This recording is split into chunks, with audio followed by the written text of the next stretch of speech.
Our next speaker has been studying Nepenthes very intensively since 2004.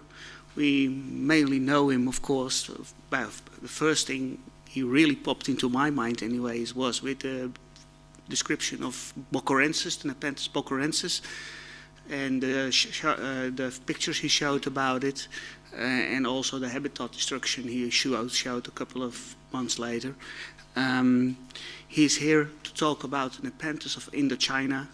Please welcome Francois Mey.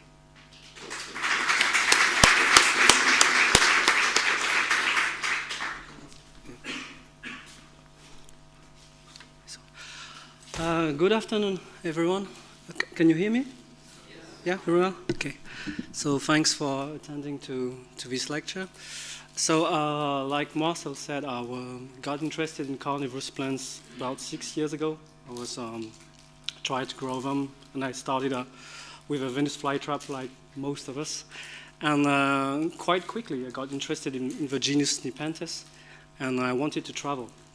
First, I wanted to go to Madagascar to see the fields of Nepenthes madagascariensis. And because my family roots are in Indochina, I tried to visit that place. With the word Indochina, you refer mainly to 3 or 4 countries. Vietnam, of course, Cambodia, Laos, and sometimes Thailand. And I decided to go there. I decided to refer to the known literature on Nepenthes. And I realized that the literature was really scarce. There was not many articles and papers about that. And in 2007, I found a plant which was not previously known to science, but I described last year, namely Nepenthes bocorensis. And for the last couple of years, several papers have come out, and with a description of several species of Nepenthes. I realized that most of the species are not very well known to the large audience, but also to most of the taxonomists. So the aim of this lecture today will be to explain the differences, to explain what are the new species, the differences between those species, most of them are quite similar, and to maybe to explain more about the botanical history about this part of the world. And I will have also some things to say about conservation in that part of the globe. So this is a map you may be familiar with. It was first published in Stewart McPherson Picture Plants of the Old World books. So this is the distribution, the known distribution of the genus Nepenthes in the world. Some of you who are familiar with the genus know that there are 2 or 3 centers of diversity. You have, of course, the big islands of Borneo and Sumatra, and we lately discovered many new taxa in the Philippines as well. So sorry, I have to get myself familiar with that. This one, yeah. So Indochina is not a word that you're supposed to use these days. It was a word used when this part of the world was a French colony. The country belonged to the French for almost 60 or 70 years, and most of the material collected in those 3-4 countries are deposited in Paris herbarium. So, as you can see, this is more or less the northern part of the distribution. There are more or less 30 species from Borneo, Sumatra, 25 from Philippines, and species like Nepenthes raja, Burbice, Villosa are well known to the hobbyists and taxonomists, but names like Cambotiana, Anamensis, Torellia, of course, Geoffrey, Smileyzy, may be known from people, but who can really say what they are? So we tried with a friend Marcello Catalano from Italy to study this genus in Indochina. And today I'm here to present the result of a research. So this is a map of Indochina.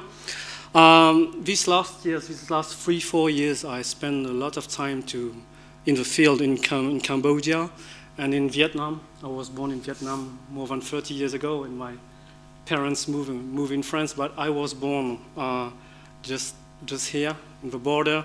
We had the Khmer Rouge regime who slaughtered about a third of the population, and my parents moved there. And so there's a few Nepenthes there. Marcelo Catalano spent the last 10 years studying the species of Thailand. We know almost nothing about Laos. I did find some specimens of Nepenthes from Laos, but we don't know. There's no real botanist who study the genus in that country, and I know almost nothing about Nepenthes in Myanmar. I think the widespread Nepenthes mirabilis must occur there, but there is no official record as far as I know. So you've got the Gulf of Thailand, just there, the Andaman Sea, it is the name along the Thailand peninsula, and the South China Sea. Cambodia is quite a small country, and Thailand is the biggest around. So with the word Indochina, we used to refer to those three countries. Thailand was not a colony, but for purpose of convenience, when I talk about Indochina, I refer to the whole peninsula. So this is the current list of species of Nepenthes in Indochina. I think that you know some of these species of those names quite well. You've got species like Gracilis, Ampuraria, Mirabilis, and even Sanguinea. Apart from Mirabilis, you have to know that Ampularia, Gracilis, and Sanguinea are really rare in that peninsula. They only occur in Thailand. They are not known from Cambodia, Laos, and Vietnam. You have the widespread Mirabilis that you can find in the four countries, and you have other species that occur in Thailand only or in the three other countries. And in the last 2 years, there have been quite a few species or taxa described. You may have heard some of these names, but I think that most of the names are not familiar to your ears. This year, at the beginning of this year, Nepenthes andamana was described because it grows, of course, along the coast of the Andaman Sea. You have Nepenthes chang, which occurs in the island of Chang, Ko Chang. There's a species called Nepenthes kerrii, named after botanist Kerr, who extensively prospected and collected in Thailand and surrounding countries. You have also Nepenthes serratensis from the Surat province of Thailand. You have Nepenthes Thai, recently described by Martin Schick and Matthew Jebb at the beginning of the year. You have Nepenthes mirabilis var globosa. That's the official name now for the plant known as Viking or Nepenthes globosa in culture. Marcelo Catalano decided that it's not a species but a mere variety. And you have this new species, Nepenthes holdeni, that is published just now.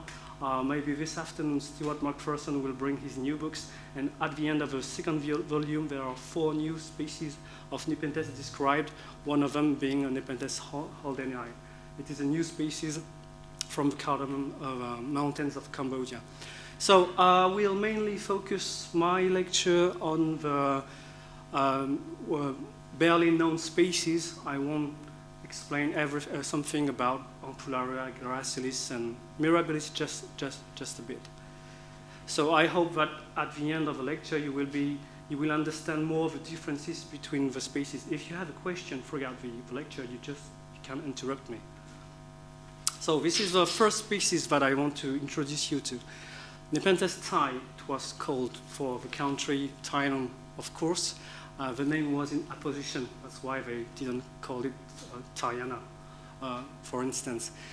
So it's very close to another, taxonomically speaking, to another species, Nepenthes benstonii, that maybe some of you have in their grow list in cultivation. It occurs only in Peninsula Thailand, just at the border between Thailand and Peninsula Malaysia. And maybe last year it was introduced in cultivation as a Nepenthes spec narratiwat from the Narathiwat province. So if you have some spec narratiwat, please change your label as Nepenthes Thai. So as you can see, it is quite an inconspicuous species. I never can pronounce that word, but I think it sounds good, so I will try. remember me a sentence from Charles Clark when he first discovered Nepenthes, when he first saw Nepenthes rhombicollis. He said that if it was the only member of a genus, it would be pretty amazing, but can be quite boring. It's got nothing really extraordinary. I still think it's a nice species. The ecology is quite interesting. So as you can see, it's kind of a mix between Mirabilis and Gracilis. It's kind of rare in the nature. It's been collected a few times. Actually, when Charles Clark described Nepenthes benstonii, he studied collections of Nepenthes thai, but he decided that it was within the species benstonii. But Chick and Jeb decided that it is a different species, and I will try to explain you why. So it's not a big species, because you can see the hand as a scale.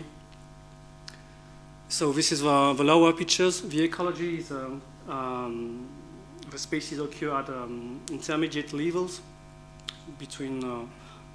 You can even say lowland. It occurs on litter mostly, sometimes in full sun, sometimes in shade. You can see the habit. You have a rosette sprouting directly from the litter. You can see the leaves. They are quite subspatulate or narrowly oblong.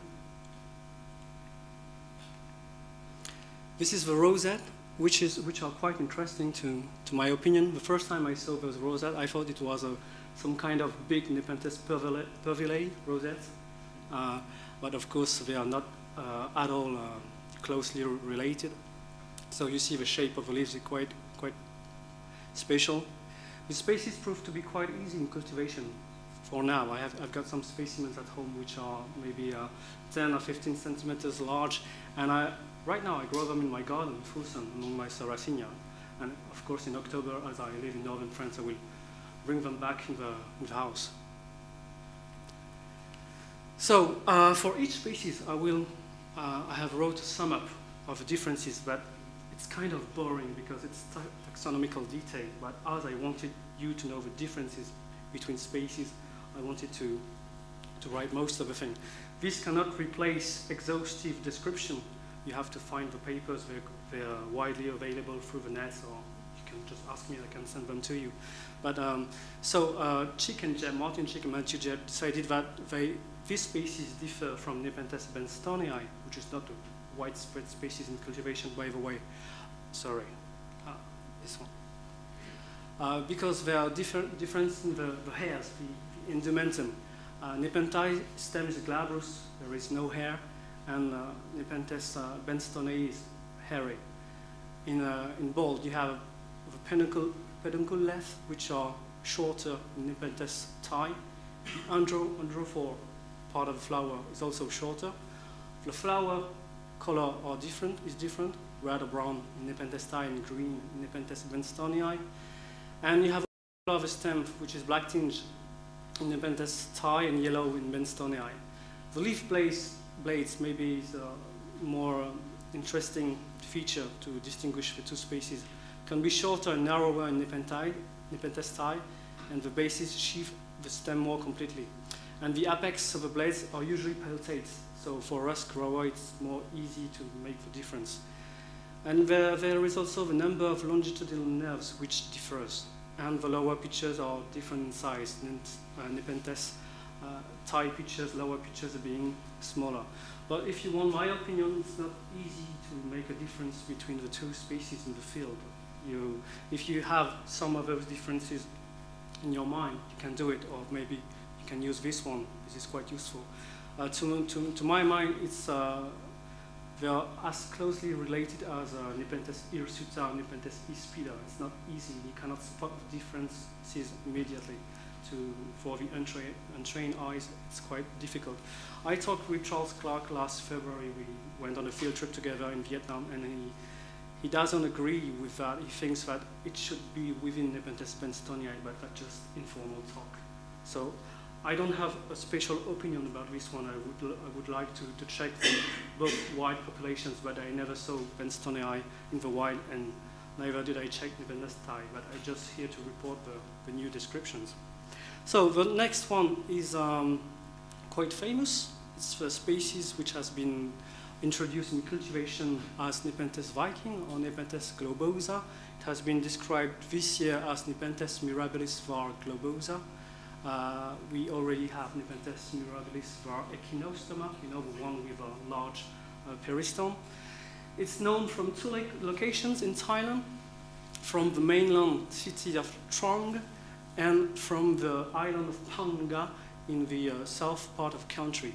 And the plants from the locality of Trong has been sold as Nepenthes mirabilis Trong bizarre, because the first time, I think it's Martin Schick who studied the dried specimen, he found that those mirabilis were quite bizarre, and he noted bizarre in the herbarium sheets, so the name just stuck. So if you have some Trong bizarre, I think that Rob is having some in his sale list, you should change label to mirabilis var globosa.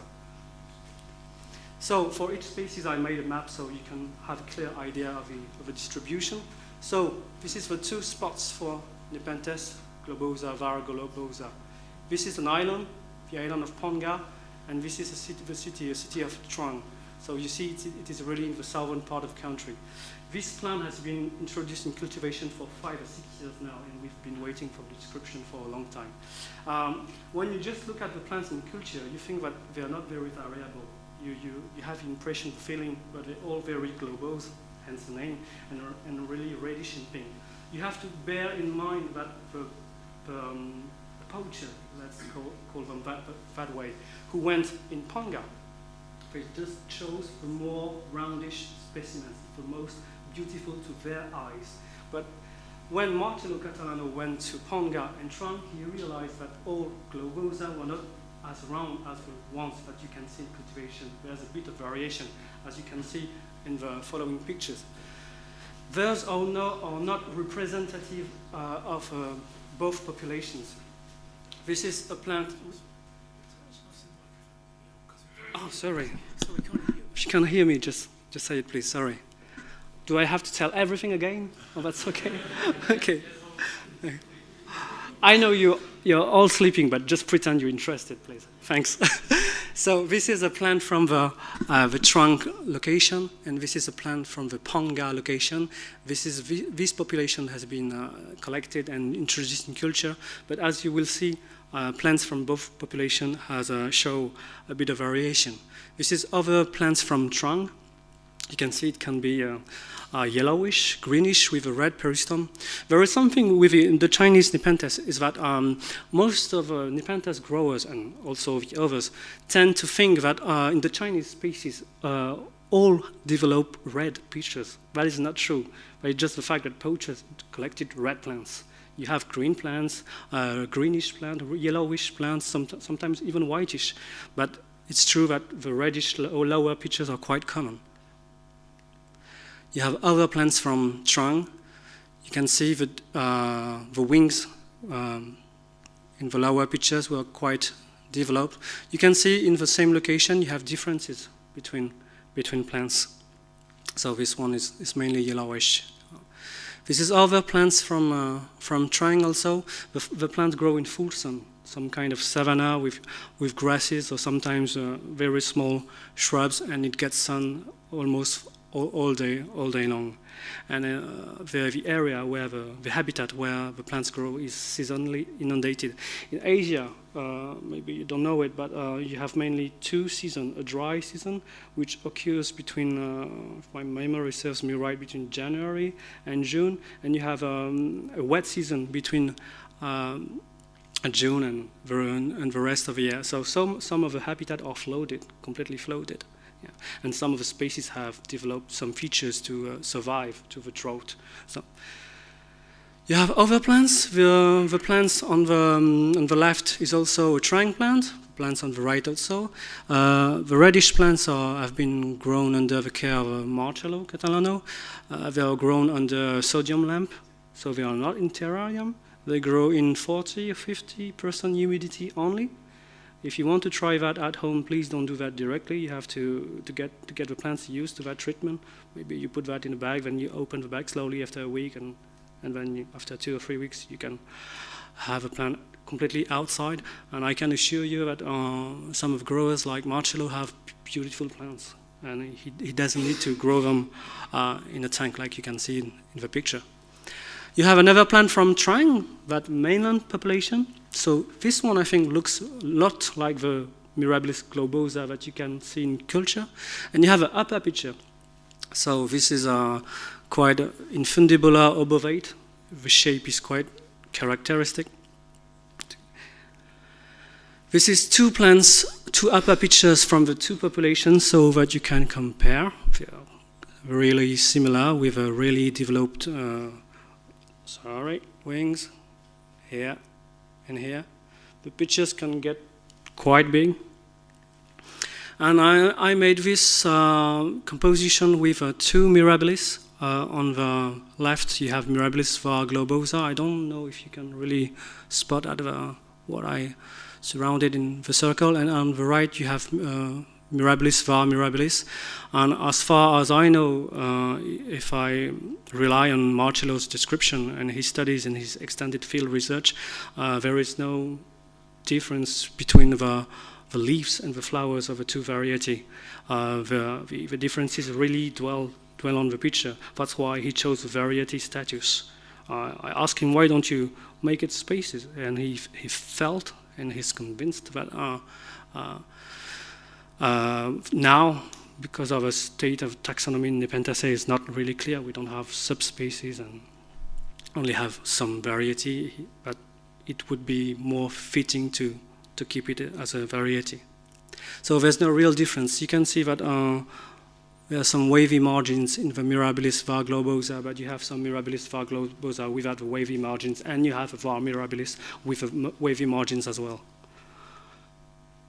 So I put two lower pictures just to compare. To the untrained eyes, it might look like two species, but the pictures characteristic are almost similar. I will sum up the differences between the lower pictures just after this. You have an upper pictures of a Mirabilis, regular Mirabilis on the left. The upper pictures are cylindrical, tubulose, if you want. Something there's a faint hip. And the upper pictures of globosa are infundibular, like the elongated shape of a wine glass. This is the habitat of var globosa. As you can see, it grows in open sun in savanna. There's almost no shade. Some plants do climb on surrounding shrubs, but most of the time they're in the open, like this. So to sum up the differences between both varieties, so the differences are in the shape of the lower pictures. They are ovate, globose, hence the name, and you have the peristome, which is a bit different, which is really elongated, and there is a kind of a crest here, just here.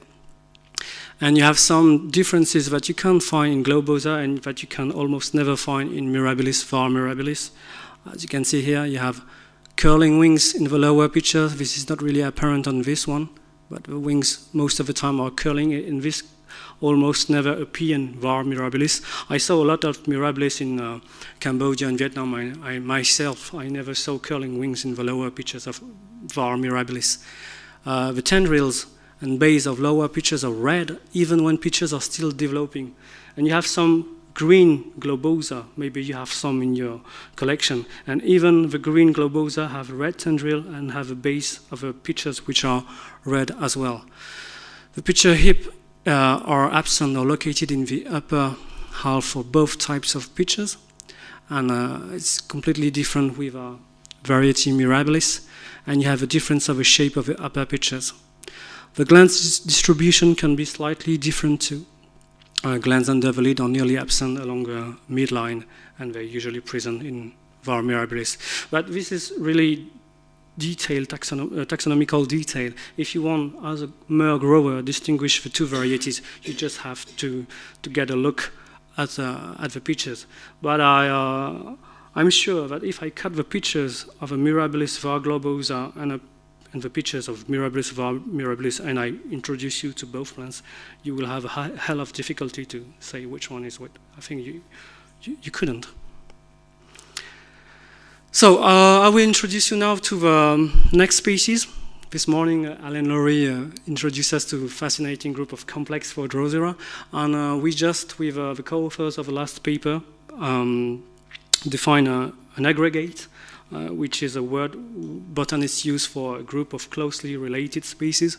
And we decided that all those species, the one in black and the one in light orange, belong to the same group, like a complex if you want, but we call that an aggregate. So you have Nepenthes andamana, bocorensis, Chung, Haldenii, the new one, what you will discover in Macpherson Stewart book. Campotiana, which is an old name that you may be familiar with, I will really explain you what the species is. Carii, Smilesy. Smilesy is the right name for Anamensis. If you have Anamensis, you have to change. Ceratensis and Torellii. We considered that all those 9 species belong to the same taxonomical group.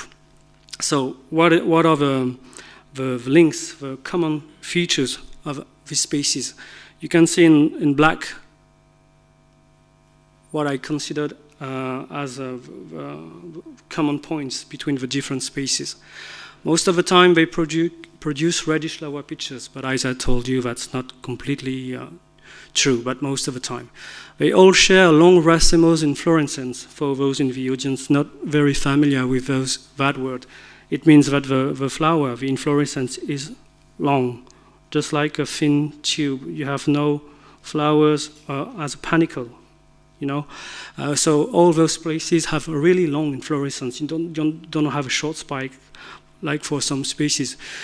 Most of the time, they have the ability, when needed, to flower at rosette stage. That means that they can flower even if they don't have the time to produce upper pictures. So that means that sometimes you have a striking sight of a rosette plants with a long spikes, which is quite unusual in the genus. Most of the time, maybe, I don't know, 80% or more of the time, Nepenthes need to produce upper pictures and to climb before they can flower. And the species of a Nepenthes Torellii aggregate, which is the name we use for that group of species, can flower at rosette stage. The seeds are really short. They have reduced filiform and pedages. If you have already sown Nepenthes seeds, you know that they look like small hairs. If you just, how do you say that? Sneeze? Yeah? Yeah, they can fly quite easily. But the seed from the Nepenthes from the Torellii aggregate are really short. I will show you a picture. The leaves are narrow most of the time. You don't have large leaves like Nepenthes regia or Nepenthes bulbicae, for instance. And they are quite thick, coriaceous. And the leaf attachment is decurrent. If you're not familiar with that word, I will explain everything later. I'll try to get people have interesting information for both taxonomists or hobbyists in the room. They have what we call pyrophytic habit. That means that they are resistant to drought and to fires, just like some species of, just like Roridula or Biblis. They do not depend on fire, but they can cope with fire, and they sometimes like the drought because it can eradicate some competing plants. So we call them pyrophytes, and they produce a thickened rootstock. That's what is really amazing in that group of plants. If some of you have a garden here, you may have already planted dahlia. You know, the big dahlia, big colorful flowers with roots, tubers that you keep at home in winter.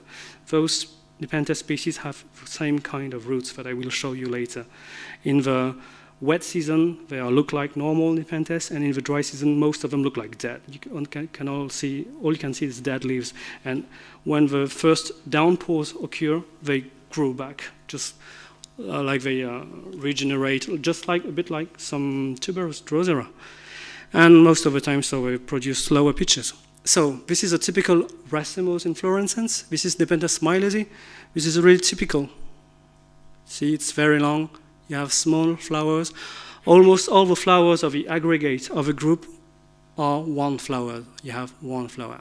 If you're familiar with Nepenthes, you know that some species like Ampullaria, Bicalcarata, or the species of the outlying areas, you know, Madagascariensis, Pervelae, Distillatoria, Casiana, they have several flowers. on one pedicel. Most of the time, the species of Indochina, of the pyrophyte species, have this kind of flowers. Can you hear me? No problem? That's fine? Okay. And this is a flowering plants. So like I told you, they can flower even at the rosette stage. You don't have upper pitches yet. And this side is quite common when you go to Indochina. It's not exceptional. It's not like an ecotype of something. You can see that in all the species of a group. And this is quite fascinating because apart from a few plants, just like the flowering campanulata that you can see in the exhibition, you're not really used to that side. You're really used to see upper pitches with flowers. This is a short seed. This is a kind of comparison that one friend of mine, an American grower, Tom Cal, made a few years ago. I made some red crosses here because at the time he didn't know the differences between the species. So what he called an amensis is in fact smilesy. So that means that those two seed pods and those two group of seeds belong to the same species. You could guess, because they look identical. And this is what he thought was Torellii, and he now know that is Cambogiana crossed with Mirabilis. This is Mirabilis, this is Merilliana from Philippines, and Ventricosa from Luzon, Philippines also. And as you can see, species of the Torellii aggregate have really short seeds.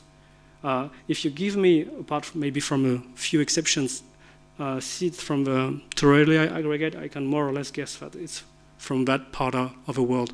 I would say that this is typical Nepenthes seed. You have some strange seed. Nepenthes pervillae seeds is fantastic, but this is really, really special. If you ask me why the seeds are short, frankly, I don't know. Some work needed to understand why. I know the season, the dry season, is really hard for those plants. Maybe the seed are, let's say, devised to fall in crevices and get some humidity from the small holes. I don't know, but that's mere suppositions from me. I don't know why the seeds are short, but what I found is that they are short for all the species of the group. And the leaves look like this. They are kind of narrow, kind of thick in texture. This is a picture of a newly described Nepenthes holdenii. You can see the plants can be quite large. This leaves is more or less 45 centimeters. The leaf attachment is different. For the layman, the leaf attachment is an important feature to distinguish species. You have species like Maxima. They have what we call a petiole, like a short stick, if you want, which attaches the leaves, the lamina with the stem. With all the species of the aggregate, Nepenthes Torellii aggregate, we have decurrent leaves. That means that the leaves turn into two wings running down the stem, just like this as well. So if you grow Nepenthes rainwartiana at home, you may have seen this before. It's really easy to see that in that species. So this is easy. So do not confuse with Mirabilis. Not so long ago, people told me, or when I read old papers, people told me that the Nepenthes of a Torellii aggregate look like Mirabilis. It's confusing. When you go in the field, when you have both Mirabilis and a pyrophyte plant in front of you, you cannot confuse. The leaves have almost nothing in common. Mirabilis has clear petiole like this. And the leaves are soft, they are papery, just like paper. And the leaves of a species of a Torellii aggregate, they are, like I said before, decurrent, sessile or subpetiolate, not the same at all. If you have a doubt at home, if you have a Mirabilis, just check this. You have a petiole and it's papery, and sometimes, but not always, when the plant is young, you have a small hairs on the margins of the leaf. So this is for me, the best way to not confuse the species. Just have to look at the leaf attachment. And this is maybe the most striking feature of this aggregate, this group of species, is tuber roots. As you see, they don't have normal roots. They have tubers, just like potatoes, just like the tubers of dahlia, and they have kind of short, very short roots, short hairs, not many. And like I told you, in the dry season, it can be 50 degrees, the soil can be really, really hot, and most of the plants die. They look like dead.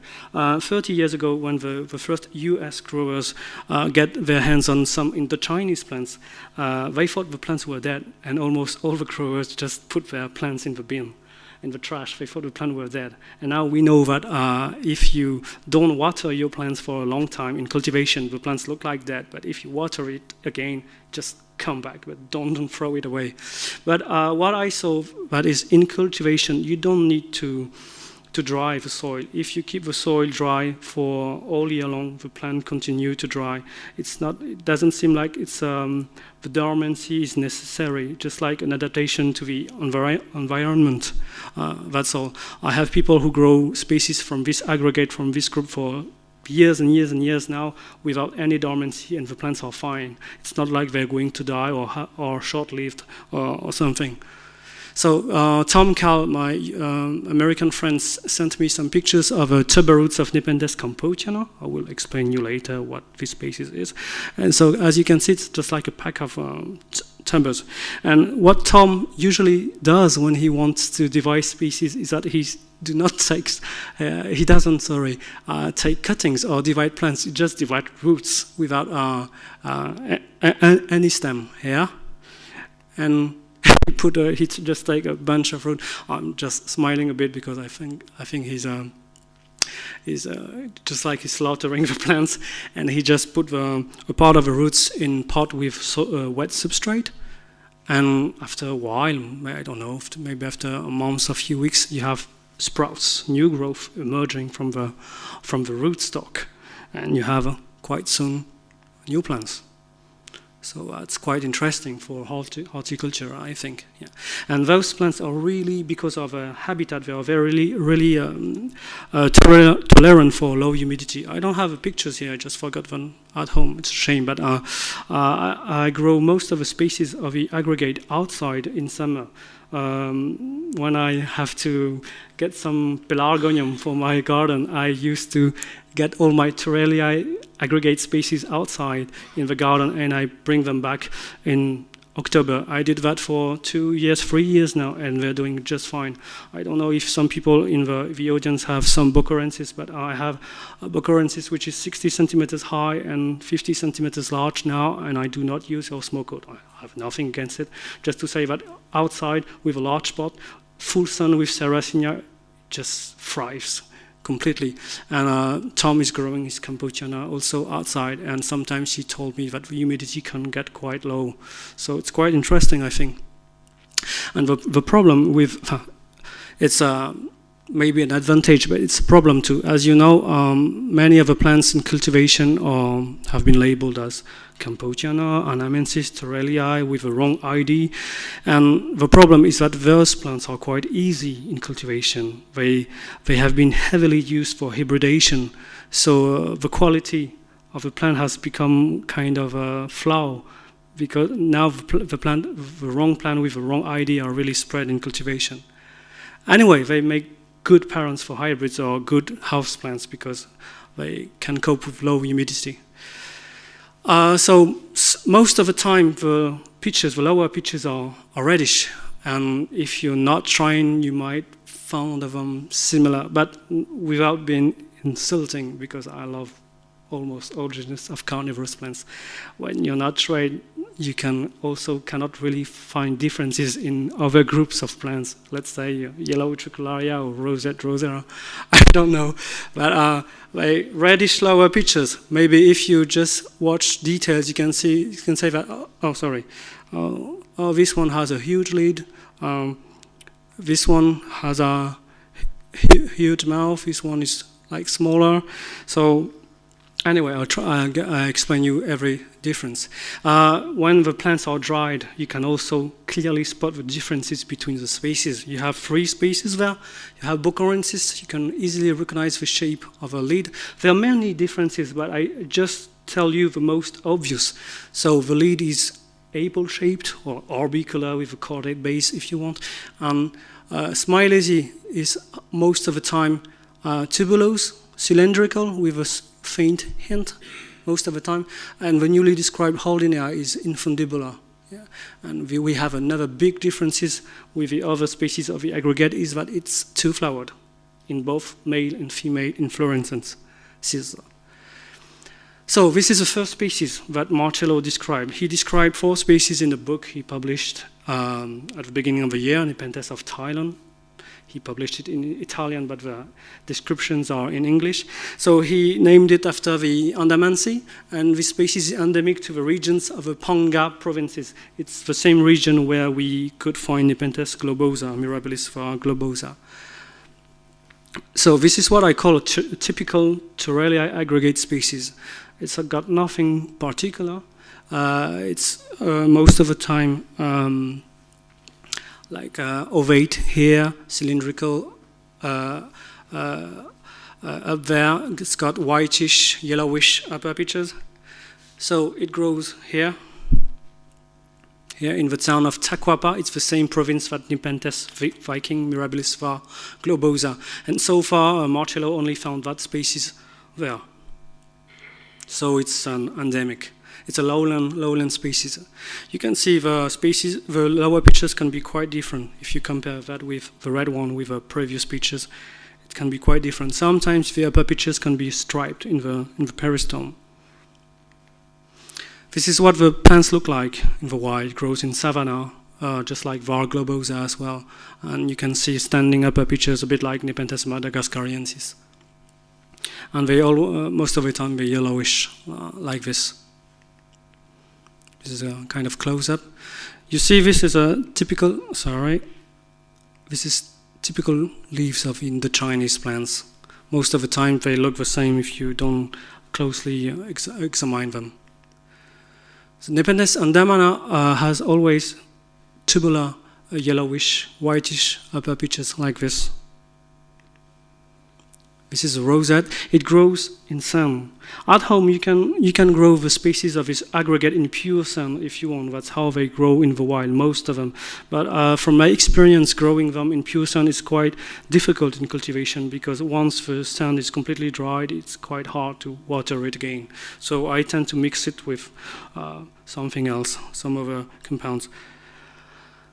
So this is another rosette of Nepenthes andamana, and here you have a picture taken at the beginning of a wet season. If you watch closely, you can see the dead vines of a dry season. You can see the climbing vines. The plants look like they're dead. And at the beginning of a wet season, when the rains come back, just like by magic, you get a new plant. So how do you make differences between this species and the other species of the aggregate? So this one, if you go to Taquapa, in the town where it occurs, you know that it's andamana. But if you have it at home, I would find that the easiest way to make the difference is to ask for location. If you don't have a location, you have to check all those boring taxonomical details. So the leaves are linear to lanceolate. You have also the indumentum, the hairs. They are caducous and they're limited to the upper part of the plants. The rosette and lower pitches always look like this, kind of ovate here, cylindrical above. The peristome, the mouth, if you want, is cylindrical here. And it's rarely bigger than this. I mean, it's only about 1/3 or 1/4 of the length of the pitcher. You see? The mouth is not really big. The upper pitchers, like you saw before, they are tubulose or sometimes narrowly infundibular, and they are whitish. And the peristome has, according to the description, always this shape. You have a margin of a peristome which are lobed like this, just like the peristome didn't fold completely. This is a stable feature. This is the species I described last year, that I found in 2007. It's quite, so it grows in southern Cambodia, in Mount Bokor. The word Phnom means hill in Khmer, and it occurs between 800 and then 1,000 meters high. It's been collected a few times in the past. The oldest collected specimens were collected back in the early beginning of the 20th century, but people just labeled it as a Torellia or sometimes as Distillatoria from India. So when I went in Bokor 3 years ago, I found that the species didn't fit with what we couldn't read of a description available at the time. This is the biggest species of the aggregate. The upper pitches can reach up to 35 centimeters high, so can be quite impressive.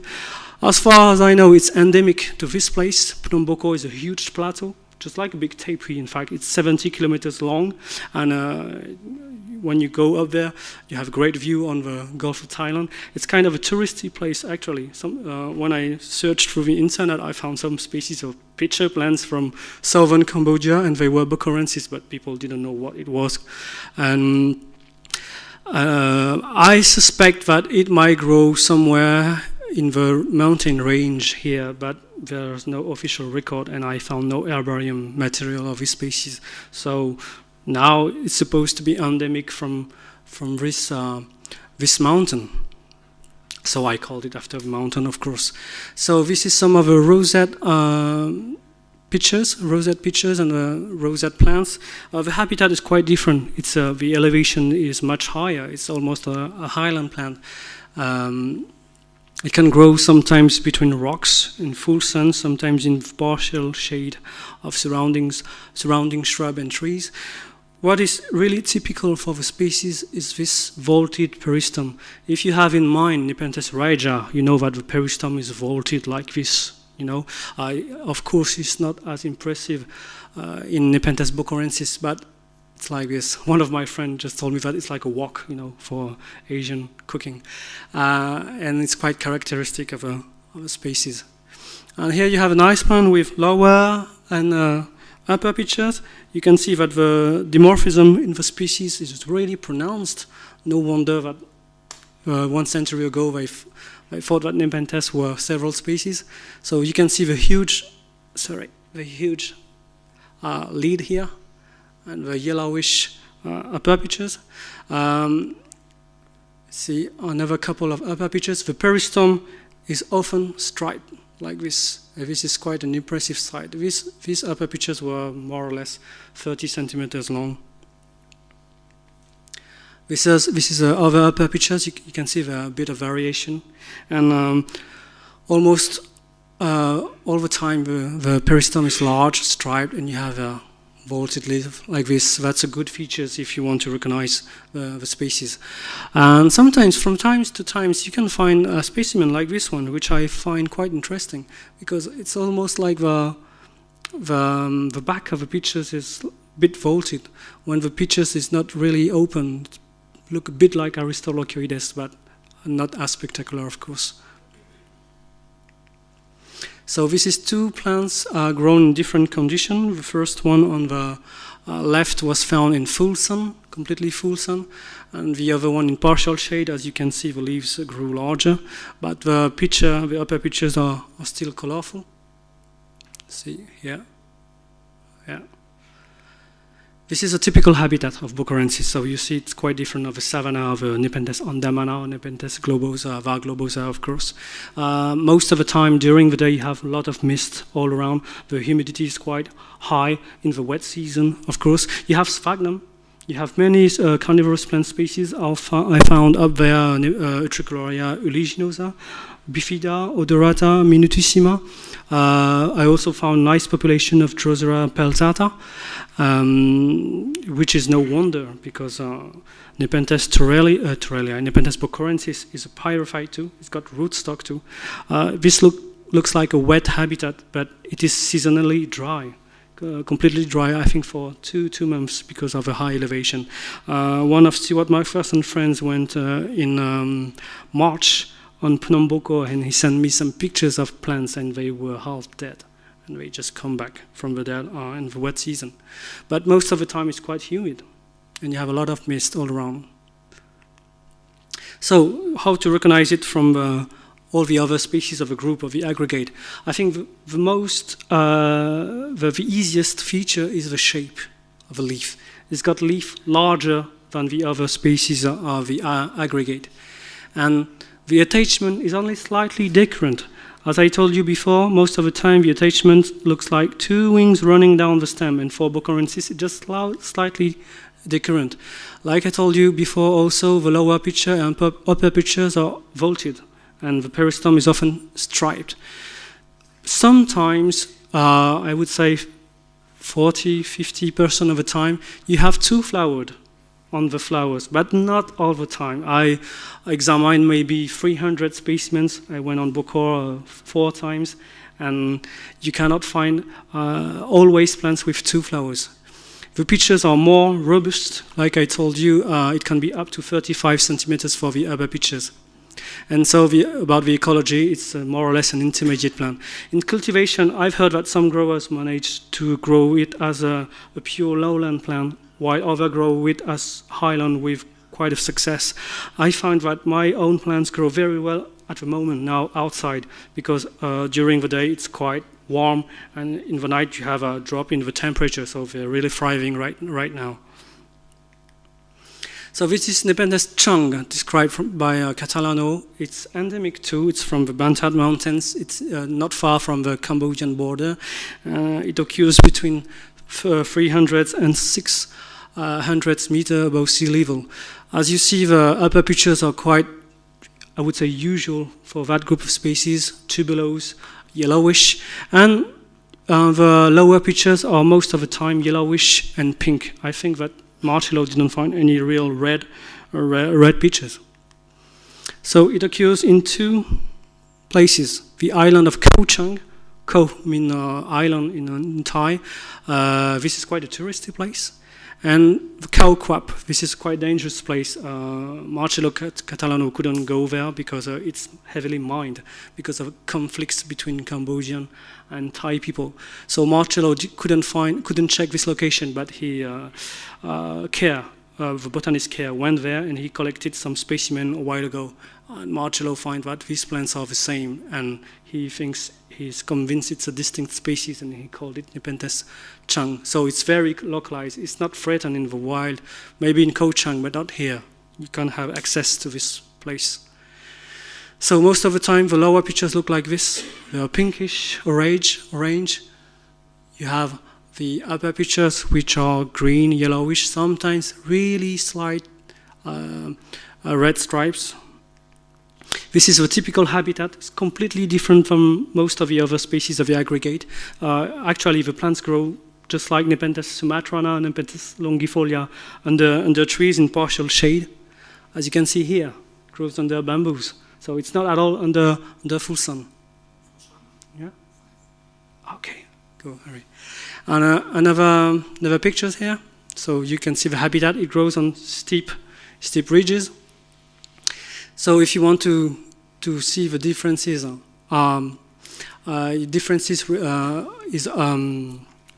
relies on the attachment, the indumentum. The lower pitchers are quite small. Like this is typical Nepenthes chung pictures.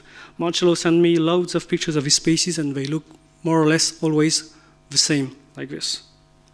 If you want more details about the differences, I can tell you later. This is the newly described species, Nepenthes holdenii. I chose to name it after the photographer and biologist Jeremy Holden, who studied extensively Cambodia, Sumatra, and the southeast part of Asia. This is quite a distinct species in the group. It looks superficially like Nepenthes gymnomphora. It occurs in one place in the Cardamom Mountains. It's very localized. It occurs on two peaks only. The lower pitchers can be quite different sometimes, and can be quite big. It grows in very dry area. Actually, it might be the species in the genus which is the more resistant to drought, because where it grows, the drought occurs for 4 months, 4 consecutive months. And the villagers down the mountains told me that sometimes for 2 months they don't have a drop of rain. So this is some upper pictures of Nepenthes holdenii. You can see quite a variation. Have a maroon plant on the right and a pinkish on the left, a green one, beautiful pink one also. This is a habitat shot of Nepenthes holdeni in the Cardamom Mountains. You can see it's really dry. It grows with ant plants from the Hypnophytum genus and also Dischidia rafflesiana. It was really a hell to climb that place. Typically, the new leaves of Nepenthes holdeni have a different color, as you can see. Maybe if you grow Nepenthes truncata at home, you may have noticed that sometimes the new leaves are this color. It's the same thing for this species. So this is the typical habitat. Steep, very steep ridges. It was really hard to take some decent pictures. You have another pictures of the habitat, and other pictures of a typical growth. You see here the dead vines of a dry season. The species can reach up to 5-6 meters high, and you have a new growth at the wet season. So I will just pass it. The main difference is in the flowers. The flowers are two flowers, just like, for instance, Nepenthes sanguinea in Peninsular Malaysia.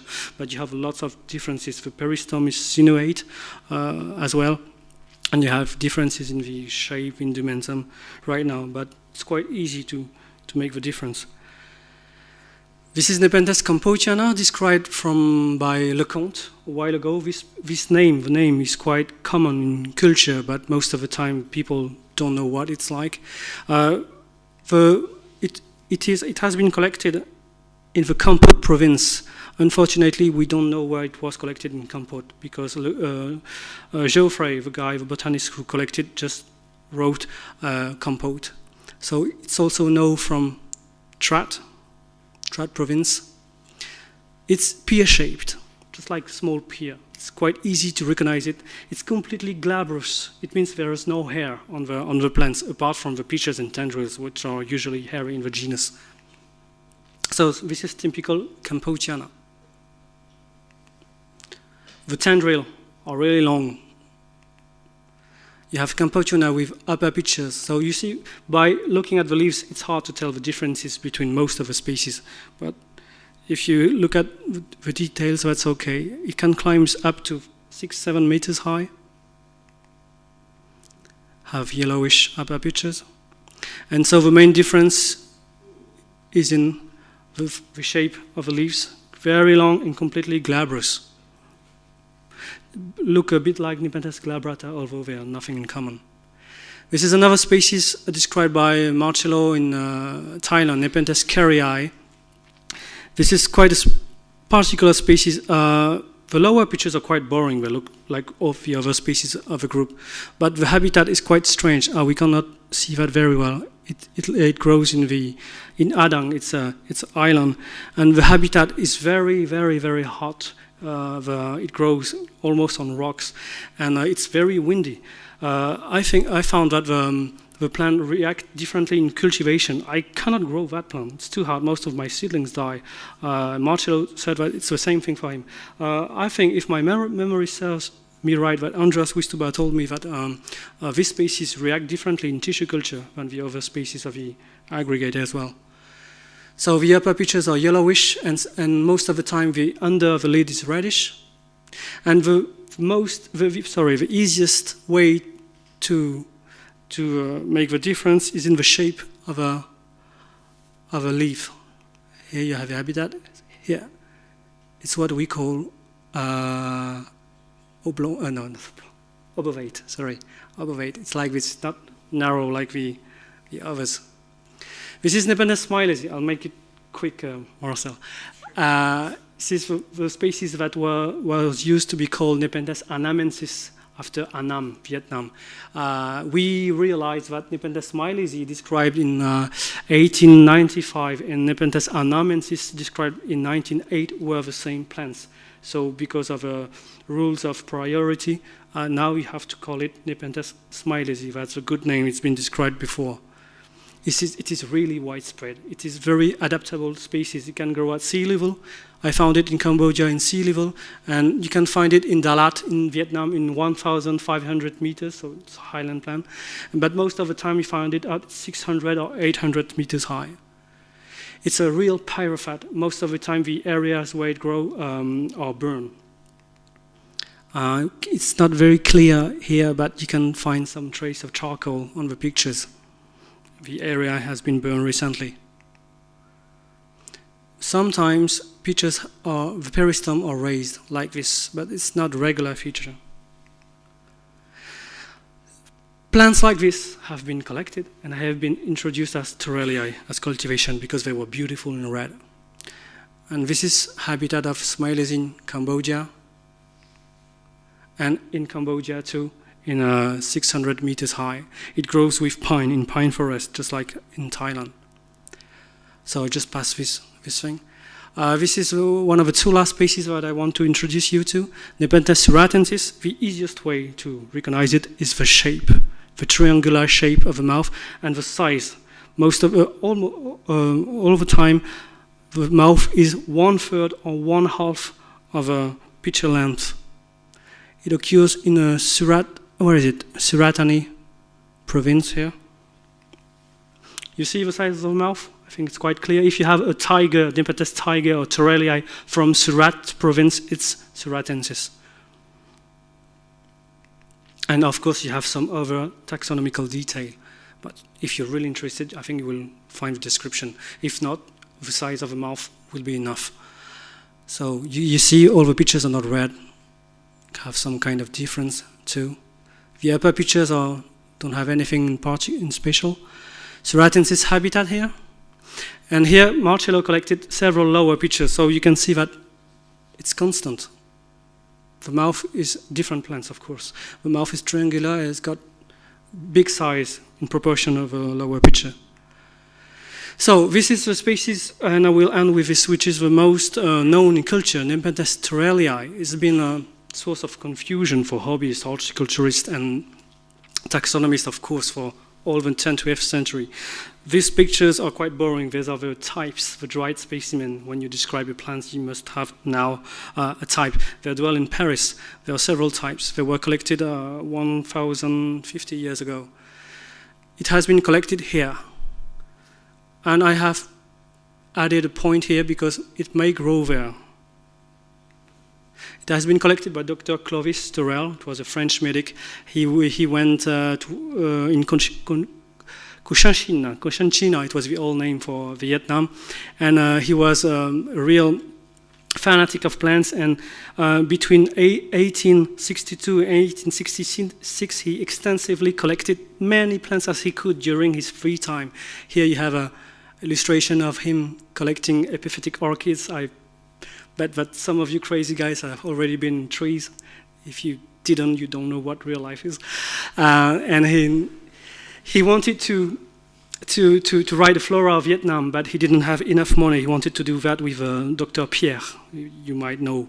And but he didn't have enough money, so he returned to Paris, and a few years before he died, he gave all his 500 material Voucher specimens to Paris Herbarium. And 50, there, Paul-Henri Lecomte, one of the French botanists, described Nepenthes Torelliae. Unfortunately, by studying the specimen, I realized that Paul-Henri Lecomte didn't select any type, because at the time it was not necessary. So he just had some Torelliae dried material in front of him, and he made a description. Unfortunately, I checked all the material, and I realized that he described it with 3 different species. It's like you have, Drosera aliciae, Drosera, let's say Trinervia, Drosera, another one, a rosette of Cistiflora, and you make one description. So you describe a kind of chimera monster. So because there was no type. But fortunately, in 1997, Jabenchik chose a type. They lectotypified, and they chose a good plant. So Torelliae is a plant that will match that type. If you find a plant which is the same, but this one chosen by Jabenchik, it's Torelliae. And in the course of the 20th century, most of the people just said, we don't understand. Most of the plants called Campotiana, Anamensis, or Torelliae, they're similar, but they're different. They're sometimes completely round, they're elongated, they have large leaves, narrow leaves. Doesn't make much sense. So I will make this really short. All the plants that you have in cultivation under the name Torelli or not Torelli, they are either Campotiana, Smilesia, Bocorensis. Why? Because those species, those three species, were the most easy to find in the wild. So Torellii is one of these species. If you want to have a whole story, when Stewart will bring his book, in the appendix, I wrote a really long paper on the story of that species. It's really, really boring, something like 20 pages long, but you will know everything in detail. So, and I find, this is for Jan, I found some more types in Paris which fit the description of Torelli. So thanks to that, I made an amended description. So you can see the pictures are quite different, and thanks to all those types, I made a drawing. So if you go to holidays in Vietnam and you find plants like this, really globose like Viking, but with this kind of leaves, with kind of attachment, and upper pictures like a bit of elongated Aristolochoides, then you have to phone me because it's Torellii. And in November 2009, some Vietnamese kids posted pictures of, I'm not allowed to show you that, but let's forget it. They posted some pictures on the internet, and when I saw that, my heart just jumped. I said, that fits the Torellii material that I saw in Paris. You have a globose pictures, and you have a pyrophyte leaves. This, to my opinion, this fits with Torellii, but I wanted to behave like a scientist, but I'm not, but I wanted to go there to compare the population with the dried specimen to make sure that we can say that Torellii is rediscovered. You see? I don't know if maybe I could understand that they all look the same for you, but it's really different. They're really globose, and the leaves are completely different. This is the habitat. We went there with Dr. Charles Clark. There was a lot of Mirabilis, Drosera indica, reddish one, a lot of Utricularia, but we found no Torellii. And the reason was, according to the villager, is that the kids poached all the plants. So I was quite angry because it was the only known population of the plants which could be Torellii. So this is all the plants that I showed you. You have by alphabetical order the 9 species with the lower pictures and upper pictures. They are similar, but you cannot say that it's the same species. They are variable. They are more or less look the same, but you can make differences. I published a key in the paper if you're interested. So this is the map with a distribution with all the species. I won't pretend that it's complete. We have to check Laos, Myanmar, and Vietnam has not been really prospected either. So most of the species are really localized and threatened in the wild. Here, this is the location of Thi in Vietnam, where Torellii has been collected. It was supposed to be filled with swamps. All of the Torellii sheets indicated swamps of Thi, swamps of Ongiem, and now it's just paddy fields or rubber plantations, just like this. I couldn't find any Nepenthes Torellii out there. There's nothing left to see. And people told me we didn't see any nap am, any pitcher plants in Vietnamese for 30 years now. And I found some Mirabilis with an old Vietnamese woman, and he said, I'm surprised because I didn't find any pitcher plants since I was a kid here. I didn't think that they were still growing in my hometown. But of course, no Torellii. So they are threatened by urbanization, by agriculture, and also by traditional medicine. So all is rubber plantations now. And the 5, 6 last pictures, you have the trunk population of Nepenthes mirabilis var globosa. It's been destroyed just recently because they just built a road up there. So the Mirabilis globosa from trunk almost disappeared. So you have them in culture, fortunately. And the last location is in Phnom Boko that I first visited in 2007. It was quite a nice place, touristy. You could climb on a moto. It was a kind of a nice trip. And now it's just been turned out because they built a casino, resort, landing area for helicopters. So they destroyed most of the plants. And we are just interested in carnivorous plants, but there are many endemics, lizards, snakes, insects, and some small mammals, of course. So this is the Boko area, and this is the plan for a great temporary master building project. So what I suggest in my humble way, like Alan said this morning, I don't think we can say, there's nothing we can really do ex situ right now. The government of Indochina, they don't care about the plans. They've got national parks, but it's just a big joke, if you want my opinion. The Boko National Park is a national park, and they build a casino up there. So I think that we must keep the diversity of the species which are threatened, especially the lowland species, Andamana, Suratensis, Var globosa, and we have to introduce plant in cultivation, of course, with authorization. And I think that it's the responsibility of a nurseryman, of horticulturist, nurseryman and woman, to correctly label the plants and clones, identify, number, and propagate it. I think that all we can really do now is the in situ program. Maybe in a few years we can set new plants in the wild, but that's what we can do now. So thank you, and I'd like to acknowledge some of my friends who helped me for all my work.